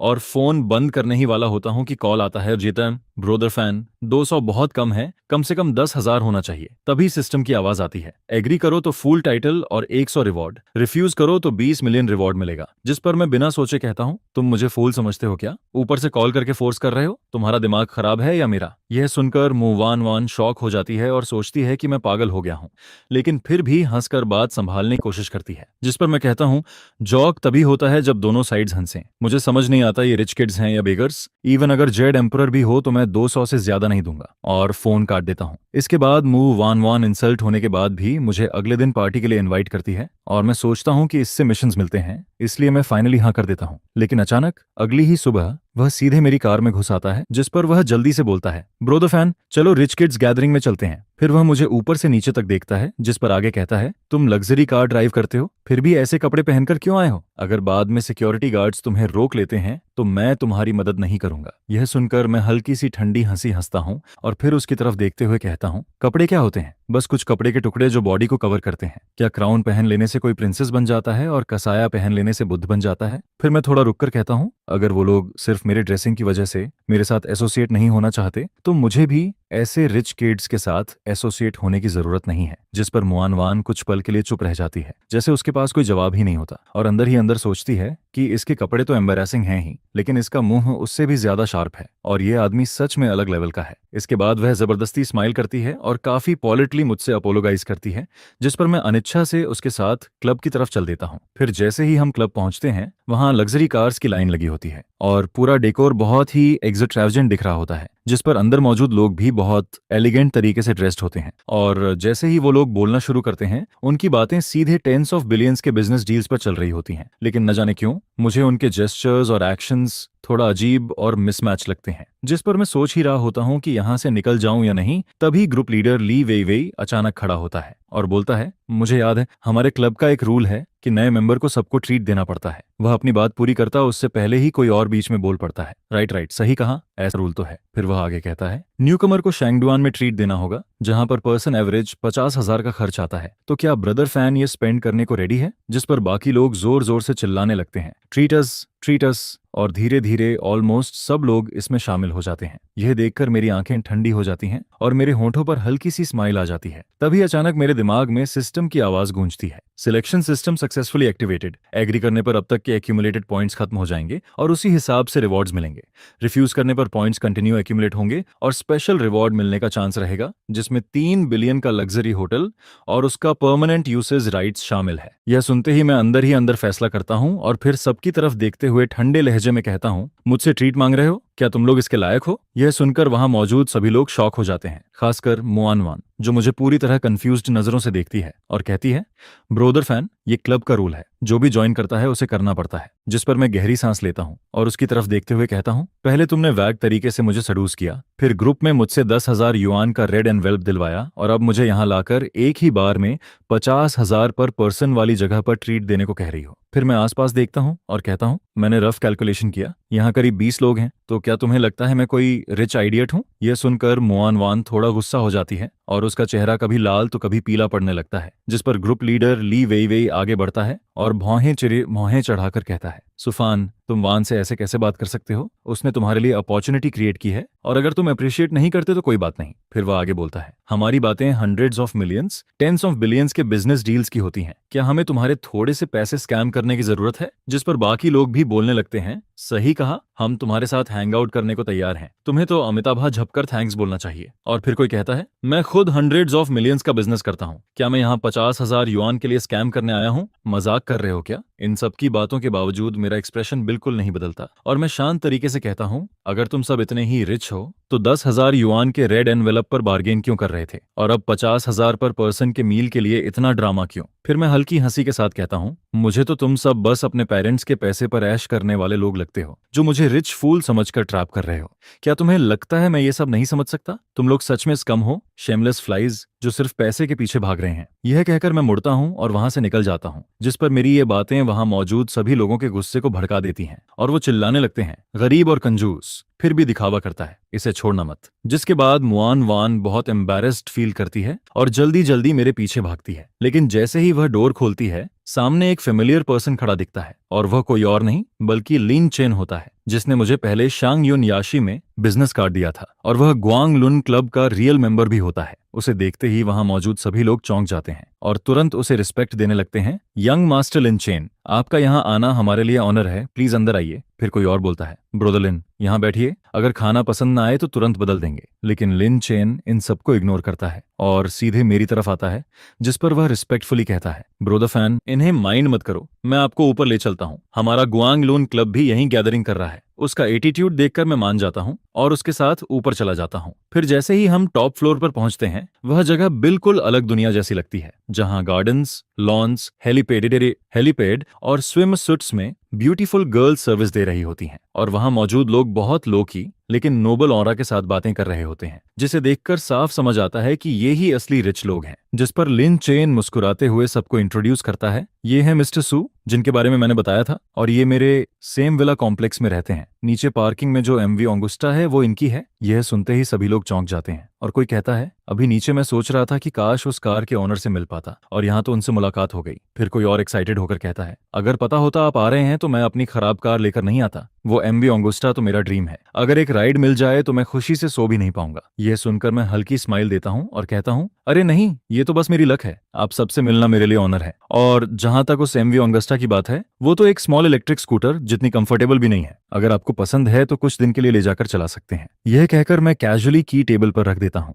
जिस पर सभी लोग तुरंत हाथ हिलाते हैं और कहते हैं, नहीं नहीं, हम इतनी हिम्मत नहीं करेंगे, ऐसी चीज को देख लेना ही काफी है, हम इसके लायक नहीं हैं। फिर कोई कहता है, ब्रदर फैन सच में बहुत जनरस हैं, अगर ये की मेरी होती तो मैं किसी को छूने भी नहीं देता। इसके बाद सभी लोग साथ में हंसते बोलते हैं और माहौल काफी फ्रेंडली हो जाता है, जिस पर मैं भी जल्दी से उनके साथ घुल मिल जाता हूँ। फिर लिन चेन प्रपोज करता है कि सब कॉन्टैक्ट एक्सचेंज करें और मुझे ग्रुप में ऐड कर लिया जाता है, जिस पर सभी एग्री करते हैं। जैसे ही मैं ग्रुप ज्वाइन करता हूँ, जो मेंबर्स आज नहीं आ पाए थे वो भी नोटिस करते हैं और कहते हैं, ओह नया मेंबर आया है, सिंसियरिटी दिखाने के लिए रेड एनवेलप भेजो। फिर मैसेजेस आते हैं, न्यूकमर रेड एनवेलप्स रिसीव करने के लिए रेडी हो जाओ। और देखते ही देखते ग्रुप में लगातार रेड एनवेलप्स आने लगते हैं, जिस पर मैं कैजुअली एक टैप करता हूँ और अनएक्सपेक्टेडली मुझे 1000 युआन मिलते हैं। और जब मैं ध्यान से देखता हूँ तो टोटल अमाउंट 20,000 होता है और कुछ ही मिनटों में मैं सिर्फ रेड एनवेलप्स से 1 लाख युआन तक रिसीव कर लेता हूँ, जिस पर मैं हैरान रह जाता हूँ और सोचता हूँ, क्या यही असली रिच होना होता है। ये देखकर लिन चेन हंसता है और समझाता है, जब कोई नया मेंबर ग्रुप में आता है तो पुराने मेंबर्स उसे रेड एनवेलप्स भेजते हैं, ये हमारे क्लब का रूल है, अब से हम सब दोस्त हैं, फॉर्मल होने की जरूरत नहीं है। जिस पर सभी जोर से हंसते हैं और माहौल और भी ज्यादा हार्मोनियस हो जाता है। फिर लिन चेन ग्लास उठाकर मेरे साथ टोस्ट करता है और पूछता है, ब्रदर फैन, तुम अभी उन लोगों के साथ क्या कर रहे थे? वो सब स्कैमर हैं, खासकर हॉलवे में खड़ी वो 2 लड़कियां जो पूरे दिन बस इस सर्कल के लड़कों को हुक करने में लगी रहती हैं। यह सुनते ही शैडो में छिपा कैमरामैन अचानक से घबरा जाता है और उसका चेहरा एकदम पीला पड़ जाता है। जल्दी करो, किसी को भेजकर मुआन वान की इन्वेस्टिगेशन करवाओ, शो का ब्रांड उसकी वजह से बिल्कुल भी खराब नहीं होना चाहिए। जिस पर उसी समय मुआन वान भी भीड़ में घुल मिल जाती है और चुपचाप सबको ऑब्जर्व करने लगती है। लेकिन जैसे ही वह वहां पहुंचती है, उसे तुरंत समझ आता है कि यहाँ मौजूद सभी लोग रियल बिग शॉट्स हैं और उनके सामने सुफान कुछ भी नहीं लगता है, जिस पर वह तुरंत अपना टारगेट बदलने का फैसला कर लेती है। फिर वह अपने हिप्स स्वे करते हुए एक आदमी के पास जाती है और कैजुअली बात करने का नाटक करती है, जिसके दौरान जानबूझकर रेड वाइन गिरा देती है, जो उसके चेस्ट को भिगो देता है, जिस पर वह सिडक्टिव नजरों से उसे देखती है। लेकिन जो वह नहीं जानती वह यह है कि यह सब लिन चेन थोड़ी दूरी से देख रहा होता है और अचानक जोर से चिल्लाता है, अरे ये तो मुआन वान है ना, क्या हुआ, पैसे खत्म हो गए क्या, जो यहाँ मून लाइटिंग कर रही हो? उसकी आवाज सुनते ही सबका ध्यान उधर चला जाता है, जिस पर मुआन वान घबरा जाती है। उसकी आंखों में पैनिक साफ दिखता है और वह हड़बड़ाकर बोलती है, मैं नहीं हूं, आपने गलत पहचान लिया है। लेकिन लिन चेन उसे मौका नहीं देता और सीधे उसका रास्ता रोक देता है। इतनी जल्दी क्या है, एक ड्रिंक लेकर जाओ। फिर वह मेरी तरफ देखकर मुस्कुराता है, ब्रदर फैन, मैंने इस लड़की को पहले भी कई बार देखा है, मेरे एक दोस्त ने अपने फैमिली ड्राइवर को इसके पीछे भेजा था और ये तुरंत फंस गई थी और अभी कुछ ही दिनों में ये किसी और को टारगेट कर रही है। यह सुनकर मुआन वान का चेहरा शर्म से जलने लगता है और वह अपना चेहरा छुपाकर जाने की कोशिश करती है, लेकिन प्रोडक्शन टीम अभी भी शूट कर रही होती है, जिस पर वह अंदर ही अंदर सोचती है कि अगर अभी चली गई तो सब सच मान लेंगे, इसलिए उसे हर हाल में रुकना पड़ेगा। फिर वह खुद को संभालते हुए सोचती है कि शायद ये लोग उसे फंसा रहे हैं और उसकी आंखों में एक डिटर्मिनेशन आ जाता है। फिर वह गुस्से में बोलती है, तुम मुझे बदनाम कर रहे हो, 3 मिनट के अंदर मुझसे माफी मांगो, नहीं तो मैं तुम्हें सू कर दूंगी। लेकिन वहां मौजूद लोग इसे बस एक शो की तरह देख रहे होते हैं और लाइव स्ट्रीम में कमेंट्स तेजी से आने लगते हैं, कहानी बनाना इलीगल है, मुझे लगता है ये लड़की ऐसी नहीं है। तो कोई कहता है, ये लोग ही सस्पिशियस लग रहे हैं, इनके बहकावे में मत आओ। लेकिन इन सबके बीच मुआन वान का एक्सप्रेशन बहुत खराब हो जाता है और वह गुस्से में कहती है, तुम्हें अपोलॉजी चाहिए ना,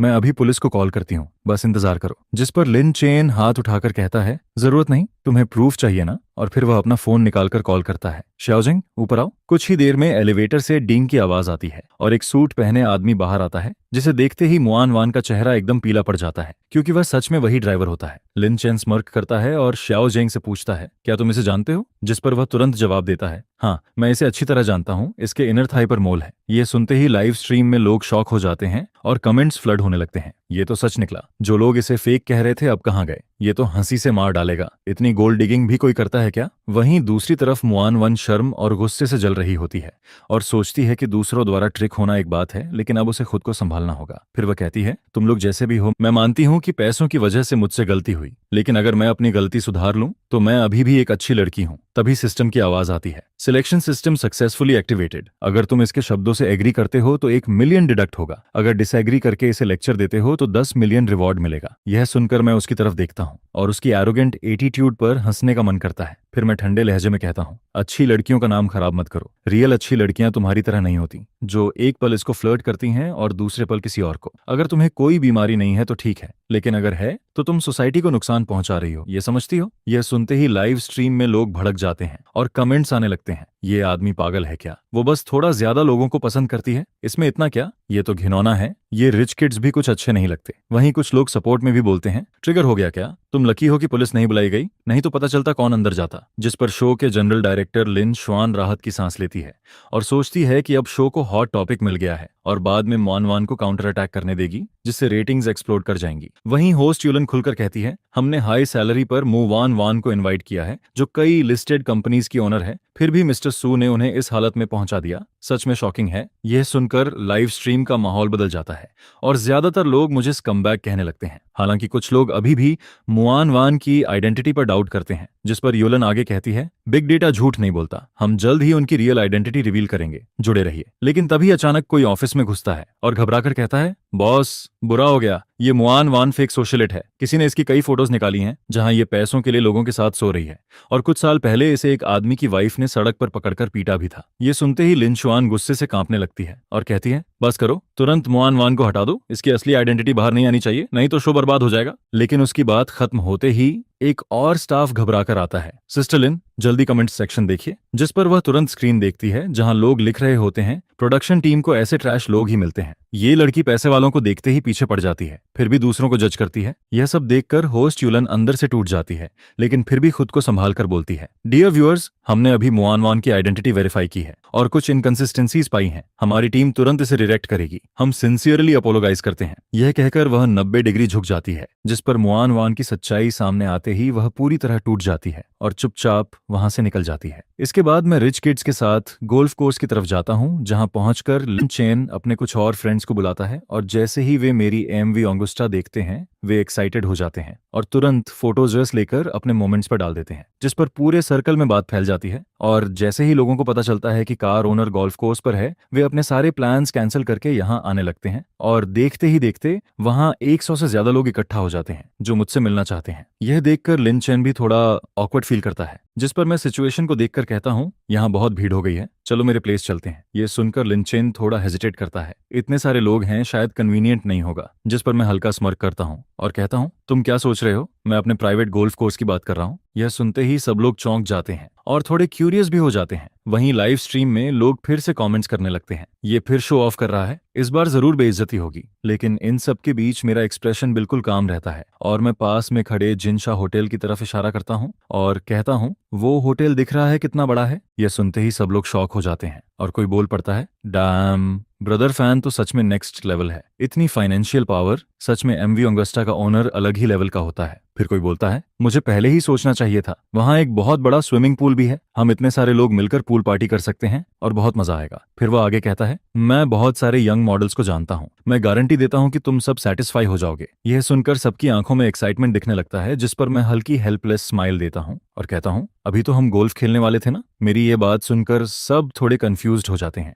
क्योंकि उन्होंने कभी जिनशादा होटल में इतना बड़ा गोल्फ कोर्स नहीं देखा होता है, जिस पर कुछ सोशलाइट्स तो जाने के बारे में सोचने भी लगते हैं कि अगर अलग अलग जाकर गोल्फ खेलना पड़ा तो कितना ऑकवर्ड लगेगा। लेकिन लिन चेन अब भी मेरे साथ पूरी रिस्पेक्ट के साथ खड़ा रहता है, जैसे वो मेरा सबऑर्डिनेट हो और मेरी कार पार्क करवाने से लेकर सर्विस अरेंज करने तक हर काम खुद करता है। ये देखकर बाकी लोगों को लगता है कि एमवी ऑगस्टा जरूर टॉप टियर है, लेकिन इतना भी नहीं कि कोई इस तरह बिहेव करे, जिस पर लाइव स्ट्रीम में भी लोग कमेंट्स करने लगते हैं, ये सुफान सच में एक्टिंग कर रहा है, इसने रियल रिच यंग मास्टर को भी फूल कर दिया। इसके बाद मैं सबको ग्रीट करता हूँ और सीधे सुपर वीआईपी एलिवेटर की तरफ जाता हूँ। फिर फिंगरप्रिंट मशीन पर अपना फिंगर रखता हूँ, जिसके तुरंत बाद रोबोटिक फीमेल वॉइस गूंजती है, identification successful, wishing you a soaring journey. यह सुनते ही सब लोग शॉक हो जाते हैं और कोई बोलता है, क्या ये हमें ऊपर प्राइवेट स्काई गोल्फ कोर्स में ले जाने वाला है? फिर सबके चेहरे पर डिसबिलीफ आ जाता है। जिनशा होटल का प्राइवेट स्काई गोल्फ कोर्स पूरे हेयन में कौन नहीं जानता। वहां वही लोग जा सकते हैं जिनकी वर्थ टेंस ऑफ बिलियंस में होती है। ये देखकर लाइव स्ट्रीम में लोग फिर से स्पैम करने लगते हैं, ये रिच किड नहीं, ये तो मेरा डैडी है। अब अगर किसी ने ब्रदर फैन के खिलाफ कुछ कहा तो देख लेना, क्या ये होटल सच में इसका है? उधर कुछ लोग डाउट करते हैं, ये सब बहुत फेक लग रहा है, जैसे शो स्क्रिप्टेड हो। एक नॉर्मल इंसान के पास इतना सब कैसे हो सकता है? जिस पर जनरल डायरेक्टर लिनवान भी गहरी सोच में पड़ जाती है, क्योंकि सुफान की फाइल बार बार चेक करने पर भी उसे वही ऑर्डिनरी स्टेटस दिखता है, लेकिन उसके पास इतना सब होना समझ से बाहर है। वहीं दूसरी तरफ मुआन वान और हांग बिंग सबसे ज्यादा शॉक में होते हैं। मुआन वान गुस्से में खुद को कोसती है, अगर मुझे पहले पता होता कि ये इतना रिच है तो थोड़ी ह्यूमिलेशन क्या चीज थी, मार भी खा लेती। वहीं हांग बिंग रोते हुए कहती है, अगर मुझे पहले पता होता तो मैं उससे जेलस नहीं होती, अब बस रिग्रेट ही रह गया है। इधर मौजूद रिच किड्स भी हैरान रह जाते हैं, क्योंकि उनके पास पैसा तो है लेकिन इतना नहीं, और 3 बिलियन का लग्जरी होटल और उसका रूफटॉप गोल्फ कोर्स देखकर सब दंग रह जाते हैं। जिस पर कोई बोलता है, ब्रोदर फैन, क्या तुम्हें अंडरलेंस चाहिए? मैं कुछ भी कर सकता हूँ। फिर कोई कहता है, ये व्यू, ये सीनरी, अब से तुम मेरे सगे भाई हो। इसके बाद एलिवेटर खुलता है और सब लोग फिर से शॉक हो जाते हैं, जैसे गांव से आए लोग पहली बार शहर देख रहे हों। इधर उधर देखते रहते हैं और उनकी आंखें चमकने लगती हैं। लिन चेन जमीन पर बैठकर लॉन को ध्यान से देखता है और कहता है, अगर मैं गलत नहीं हूं तो ये ग्रास हमारे कंट्री में नहीं मिलता होगा। जिस पर लीचांग भी उसके साथ बैठ जाता है और कहता है, ये इम्पोर्टेड है, मैंने सुना है इसका छोटा सा पैच भी टेंस ऑफ थाउजेंड्स युआन का होता है। यह सुनकर दोनों कुछ पल के लिए चुप रह जाते हैं, जैसे उन्हें यकीन ही नहीं होता। अब यहाँ आकर इन रिच किड्स को समझ आता है कि असली रिच होना क्या होता है, और वे सब जैसे एक्साइटेड होकर इधर उधर घूमते हैं, लेकिन फिर रियलाइज करते हैं कि यहाँ हर चीज बहुत एक्सपेंसिव है। जिस पर वे डरते डरते मेरे पीछे पीछे चलते हैं, कहीं कुछ टूट न जाए। फिर कुछ लोग आपस में बात करते हैं, जो लिन चेन कर रहा था वो बूटलिकिंग नहीं था, वो तो डिजर्व करता है, और कुछ लोग तो उससे भी बेहतर सर्व करने की बात करते हैं। अगर सर्व करना है तो हमें करने दो, इस मामले में हम सबसे आगे हैं। यह सुनकर सबके अंदर कंपटीशन जैसा माहौल बन जाता है और सब लिन चेन को घूरने लगते हैं। वहीं मैं खुद भी पहली बार इतना शॉकिंग सीन देख रहा होता हूँ, लेकिन सबकी रिस्पेक्ट और एडमिरेशन देखकर मेरे अंदर सिर्फ एक ही फीलिंग आती है, ऑनेस्म।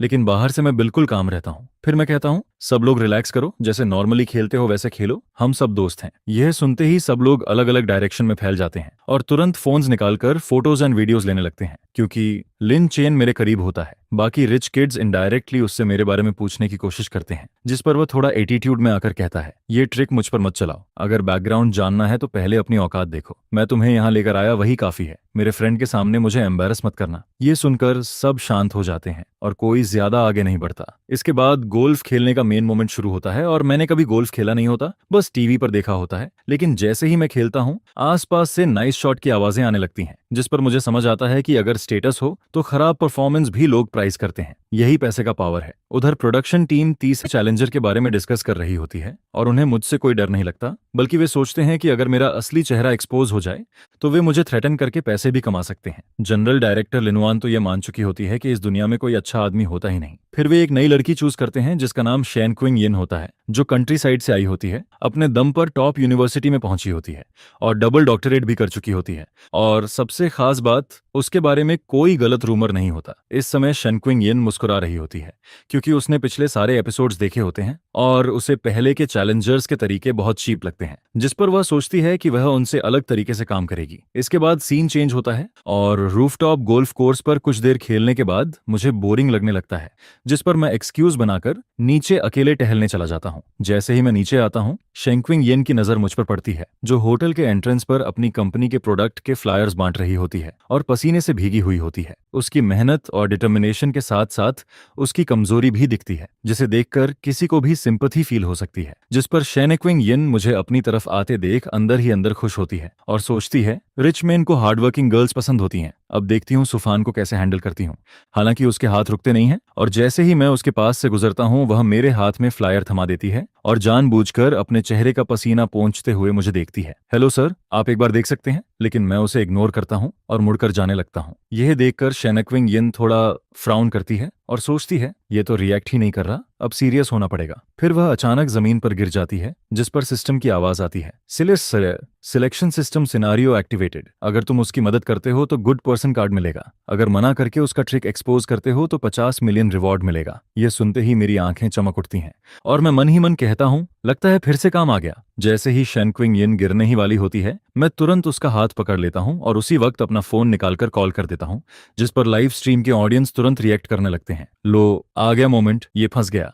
मुझे पता था दुनिया में कोई अच्छा आदमी नहीं होता। ये जरूर उसे देखकर इमोशनल हो गया होगा। शायद ऊपर वाले रिच किड्स को बुला रहा है मदद के लिए। उसी समय स्टूडियो में प्लानर, जिसने शेनेक्विंग यिन को नॉमिनेट किया था, खुशी से मुस्कुरा रहा होता है और कहता है, ये हिस्टोरिक मोमेंट है सिस्टर लिन, शो के बाद कुछ एप्रिसिएशन मिलना चाहिए ना। जिस पर जनरल डायरेक्टर लिन श्वान भी हंसते हुए कहती है, चिंता मत करो, तुम्हें तुम्हारा हिस्सा जरूर मिलेगा। लेकिन तभी अचानक सीन पलट जाता है और मैं फोन पर बोलता हूँ, हेलो, मैं किमा होटल के एंट्रेंस पर हूँ। यहाँ कोई फेक और काउंटरफाइट प्रोडक्ट्स बेच रहा है, प्लीज तुरंत आकर हैंडल कीजिए। ये सुनते ही लाइव स्ट्रीम में कुछ सेकंड्स के लिए सन्नाटा छा जाता है। फिर अचानक कमेंट्स फ्लड होने लगते हैं और मेल व्यूअर्स हंसने लगते हैं। हा हा हा हा, ये तो कमाल कर दिया। लेकिन कुछ लोग गुस्से में भी बोलते हैं, ये क्या है, लड़की मेहनत कर रही है और ये पुलिस बुला रहा है, इसमें जरा भी ह्यूमैनिटी नहीं है। बिना प्रूफ के कैसे बोल सकता है कि ये फेक है। यह सुनकर शेनक्विंग यिन पूरी तरह शॉक हो जाती है और कुछ देर बाद रिएक्ट करते हुए कहती है, मुझे छोड़ो। लेकिन मैं उसे छोड़ने का कोई इरादा नहीं रखता और कहता हूँ, तुम लॉ ब्रेक कर रही हो, मैंने पुलिस को कॉल कर दिया है, उनके आने तक तुम कहीं नहीं जाओगी। जिस पर उसका चेहरा पीला पड़ जाता है और वह मुझसे टिककर खड़ी हो जाती है और वीक आवाज में बोलती है, सर मुझे बहुत गर्मी लग रही है, ऐसा मत कीजिए, मैं फेक प्रोडक्ट्स नहीं बेच रही हूँ, मैंने खुद इनके रिसर्च और डेवलपमेंट में हिस्सा लिया है और मेरी कंपनी लीगली रजिस्टर्ड है। फिर वह दुखी चेहरा बनाकर कहती है, आप मुझे हर्ट कर रहे हैं। लेकिन मैं उसकी बातों में बिल्कुल नहीं आता और ठंडे अंदाज में कहता हूँ, नाटक बंद करो, पुलिस आएगी तो सब क्लियर हो जाएगा। और अगर फेक नहीं भी है तो होटल के बाहर कॉस्मेटिक्स के नाम पर फ्लायर्स बांटना भी सस्पिशियस है। कौन जानता है तुम असल में क्या बेच रही हो। यह सुनकर शेनक्विंग यिन चौंक जाती है और कहती है, ऐसा नहीं है, मेरे प्रोडक्ट्स स्टैंडर्ड्स पर खरे उतरते हैं, आप चाहें तो टेस्ट करवा सकते हैं। तभी पुलिस आ जाती है क्योंकि ये एरिया की पेट्रोल जोन होता है और मैं उन्हें इशारा करके कहता हूँ यही है। लेकिन शेनक्विंग यिन काम रहती है और पुलिस से कहती है, ऑफिसर मैं सिर्फ कॉस्मेटिक्स प्रमोट कर रही हूँ, ये मेरी बिजनेस लाइसेंस की फोटो है, मेरी कंपनी नई है इसलिए हम प्रोडक्ट्स लॉस में बेच रहे हैं, बस थोड़ा रेपुटेशन बनाना चाहते हैं। यह सुनकर मैं फिर कहता हूँ, इतने सस्ते प्रोडक्ट्स की क्वालिटी डाउटफुल है और यहाँ रहने वाली विमेन को इनकी जरूरत भी नहीं होगी, मुझे लगता है ये कुछ और ही कर रही है। जिस पर पुलिस ऑफिसर सीरियस होकर कहता है, हम इस मैटर को वेरीफाई करेंगे, लेकिन अब से तुम यहाँ फ्लायर्स डिस्ट्रीब्यूट नहीं करोगी। और फिर मेरी तरफ देखकर कहता है, प्रॉब्लम रिपोर्ट करना हर सिटीजन का ड्यूटी है, इसे जारी रखिए। मैं मुस्कुराकर सिर हिला देता हूँ। जैसे ही पुलिस जाती है मुझे सिस्टम से रिवॉर्ड मिल जाता है और अकाउंट में पैसे आते देख मैं अंदर ही अंदर खुश हो जाता हूँ। वहीं शेनक्विंग यिन उदास होकर खड़ी रहती है और कहती है, सर मुझे शायद हीट स्ट्रोक हो गया है, मेरे शरीर में बिल्कुल ताकत नहीं है, क्या आप मुझे थोड़ी छांव में बैठा सकते हैं। मैं जवाब देने ही वाला होता हूँ कि सिस्टम फिर एक्टिवेट हो जाता है। अगर मदद करते हो तो डिसिव्ड फुल टाइटल मिलेगा, अगर एक्सपोज करते हो तो 10 मिलियन रिवॉर्ड मिलेगा। ये सुनकर मैं समझ जाता हूँ कि ये एक्टिंग है और हल्की हंसी के साथ कहता हूँ, ठीक है, अगर तुम सस्पिशियस नहीं हो तो कोई बात नहीं। फिर मैं उसे छांव में बैठा देता हूँ जिस पर वह अपना सिर पकड़कर मेरे करीब झुकती है ताकि मैं उसके कर्व्स देख सकूं और कहती है, थैंक्स, सुना है हीट स्ट्रोक मसाज से ठीक हो सकता है, क्या आप हेल्प करेंगे। यह कहकर वह और करीब आती है लेकिन मैं तुरंत खड़ा हो जाता हूँ और फोन निकालकर 115 पर कॉल करता हूँ। फिर उसकी तरफ देखकर कहता हूँ, मुझे ये सब नहीं आता, मैंने एम्बुलेंस बुला दी है, तुम यहीं आराम करो। यह सुनते ही शेनक्विंग यिन शॉक हो जाती है और अंदर ही अंदर सोचती है, मैं यहाँ खुद को एक्सपोज करने वाली थी और ये एम्बुलेंस बुला रहा है। मैं इनोसेंट फेस बनाकर उससे डिस्टेंस बनाए रखता हूँ और कहता हूँ, थैंक करने की जरूरत नहीं, अभी जो मिसअंडरस्टैंडिंग हुई थी वो खत्म हो गई, और हाँ, एम्बुलेंस का पेमेंट तुम कर देना। यह सुनते ही उसका चेहरा लाल और सफेद होने लगता है और गुस्से से भर जाती है। वह अंदर ही अंदर सोचती है कि इतने व्यूअर्स के सामने ये उसकी इंसल्ट है और ये आदमी सच में डेंजरस है, इसलिए उसे और एफर्ट लगाना पड़ेगा। फिर वह डीप ब्रेथ लेती है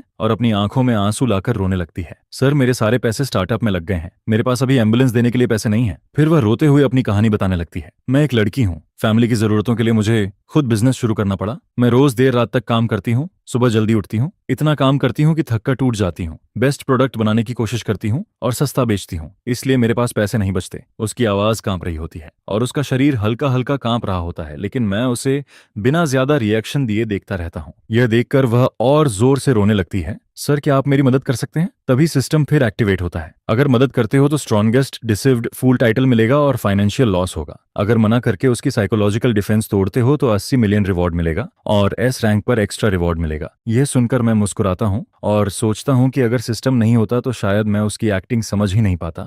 फिर उसकी तरफ देखते हुए ठंडी हंसी हंसता हूँ और कहता हूँ, हीरो बनने का नाटक मत करो, जैसे पूरी दुनिया तुम्हारे खिलाफ है। हर वक्त मैं लड़की हूँ बोलती रहती हो, तो क्या हुआ अगर तुम लड़की हो। इस दुनिया में सिर्फ लड़के ही नहीं, लड़कियां भी हैं, इसमें खास क्या है। हर कोई पैसे कमाना चाहता है और तुम सिंपैथी लेकर कुछ हासिल करना चाहती हो।